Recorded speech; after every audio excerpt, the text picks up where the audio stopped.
Diretsahan na ho tayo dahil may nagkaroon po ng pagkwestiyon si Representative Chanco kung bakit daw hindi dumaan sa pre-plenary deliberation ang House budget. Gaano ba kahalaga yung ganitong proseso para sa inyo bilang nanggaling ho kayo sa House of Representatives, Kong Kiko?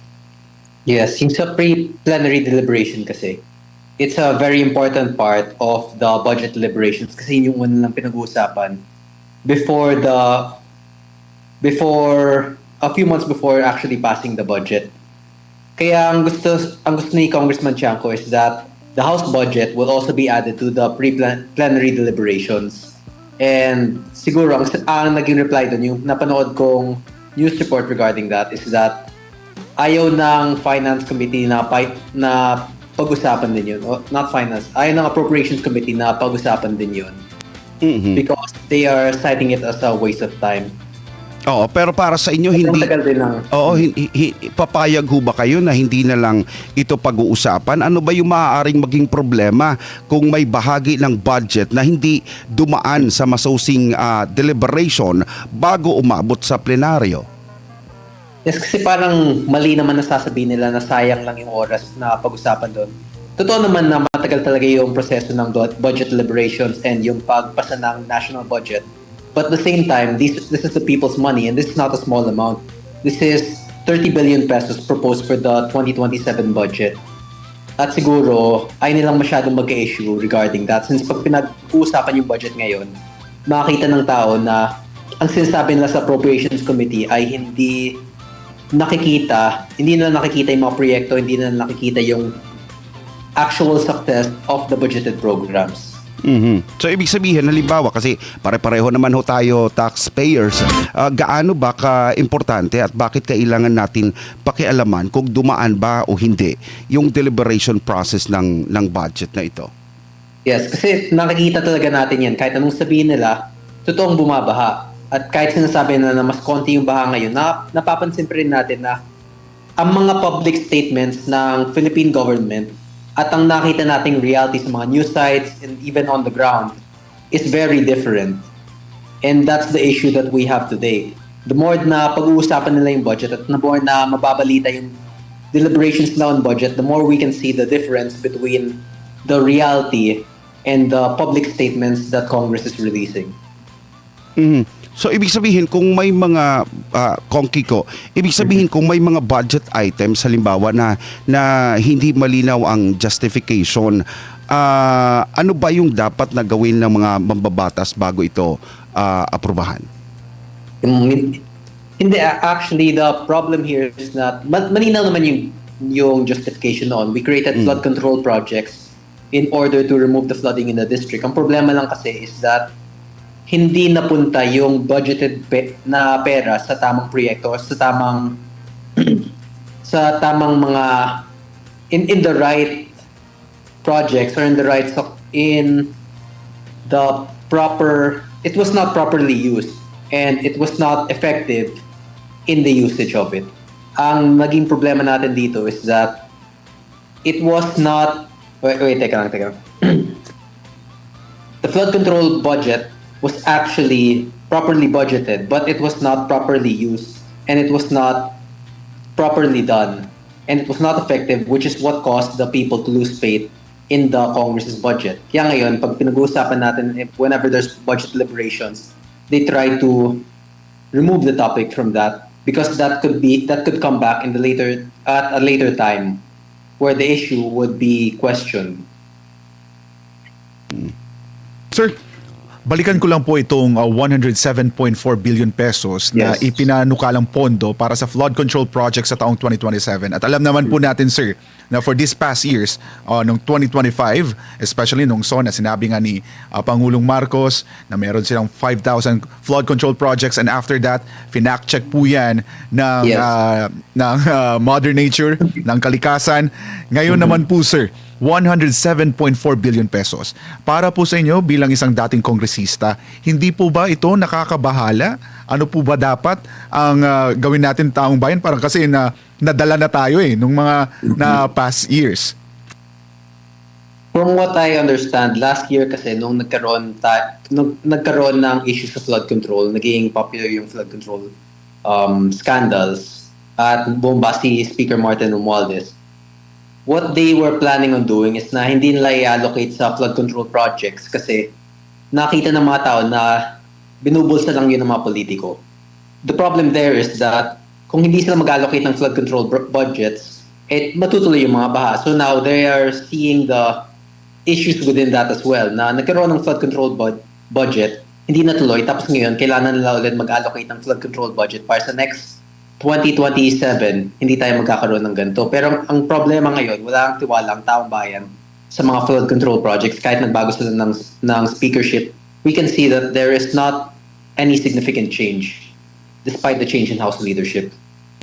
And speaking of flood control funds, Sir Kiko, wala pong pondo ang Region 11, specifically sa Davao region. Your comment on that, sir. Sa tingin po ninyo, meron pong politika sa likod po Yes. ng ganitong klaseng pagbibigay ng no budget for flood control projects?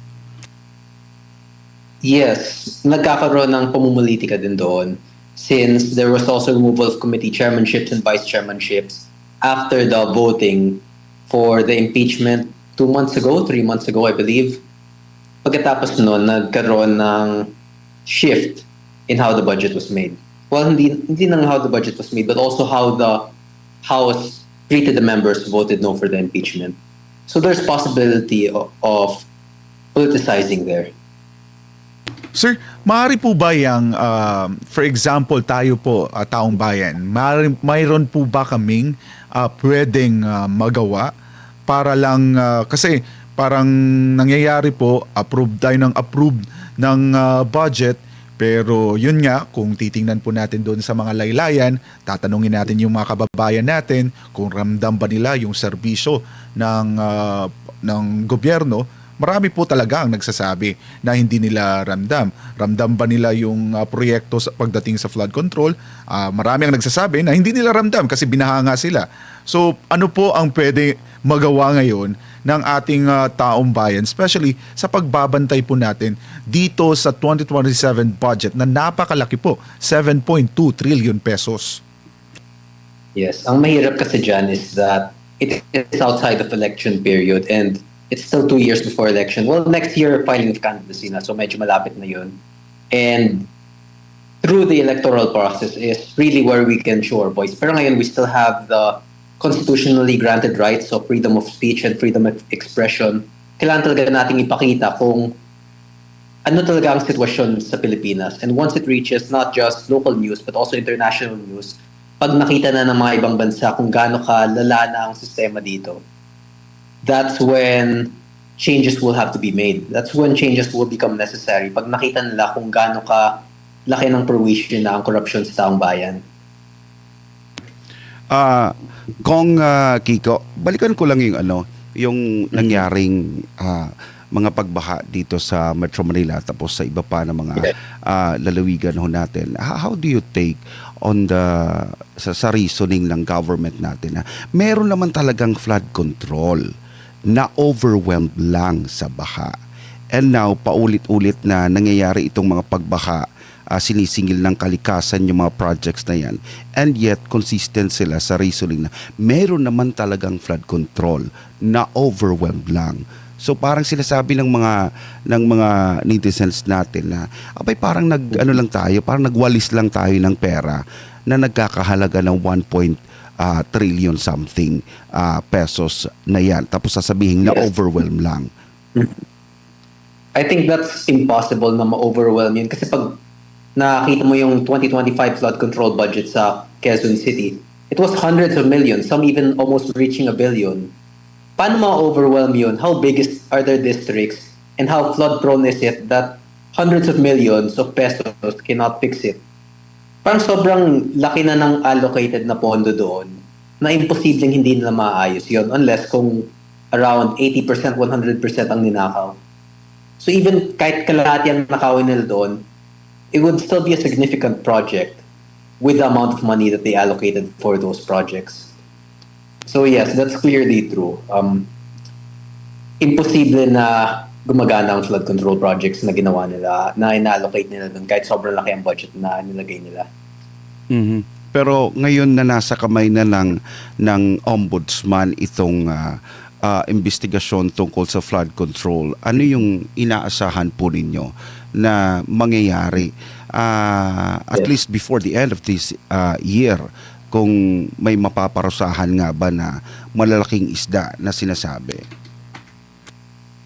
Well, regarding that, actually naalala ko nagkaroon ng statement ang Malacanang saying that by December 2026, hindi, by December 2025, yun yung nagkaroon tayo ng malaking rally nung bumaba si Speaker Martin Romualdez. They said by 2025, that was last year, na may makukulong na, may magpapasko na sa kulungan. Pero wala namang nakulong noon. And ngayon, nakita ulit natin na walang successful flood control project. So it's very hard to believe in promises from a government that has not fulfilled any of its prior promises. Kong, how about naman po dun sa sinabi ni Pangulong Marcos na for this year, yung last SONA, narinig natin yun at nabanggit nga niya na hindi niya sasantuhin yung Kahit kamag-anak pa. kahit kamag-anak Oo. niya pa yan. Basta merong kasalanan, Oo. papanagutin niya. Sa tingin ninyo, sir, mangyayari po yun. No. Kasi may nagsabi na, well, I heard rumors already about the same kind of issues last year regarding former Speaker Martin Romualdez. Bumaba siya sa pwesto, tapos sinasakay naming makakasuhan siya or makukulong siya. Pero walang nangyari noon. We expected him to be imprisoned before Christmas 2025, and yet nothing happened. Even until now, may sinasabi silang magpa-file sila ng mga kaso, makukulong si Romualdez, but hanggang wala pang actual na nagiging kaso sa kanya, hanggang wala pa siyang na-release na mugshots, unless he is arrested, we would not believe that. Sir, bilang panghuli na lang po, ano na lang po ang mensahe po natin sa ating mga kababayan? Alam po natin, hindi basta-basta yung kinakaharap po ng ating mga kababayan ngayon, especially sa epekto po ng habagat. Marami po talagang mga kababayan po natin ang naapektuhan po nitong nangyayaring kalamidad. At kung meron lang sana at nagawa lang sana yung pangako na flood control, napunta talaga doon ang budget, no? Para sa flood control ay sanay siguro hindi ganito ang sitwasyon ng bansa. Ano pong mensahe po natin sa ating mga kababayan? To everyone, I hope you all stay safe. I hope you all stay healthy. Ngayon, wala na tayong maasahan, especially within Congress. And wala din tayong masyadong maasahan for the 2027 budget. But hopefully, by the next election period, we can make the proper changes necessary in order to bring our country back in the right path. Alright, maraming salamat ang ating kaibigan si former Congressman Kiko Barsaga. Maraming pong salamat sa oras, sir. Thank you. Ingat po, ingat.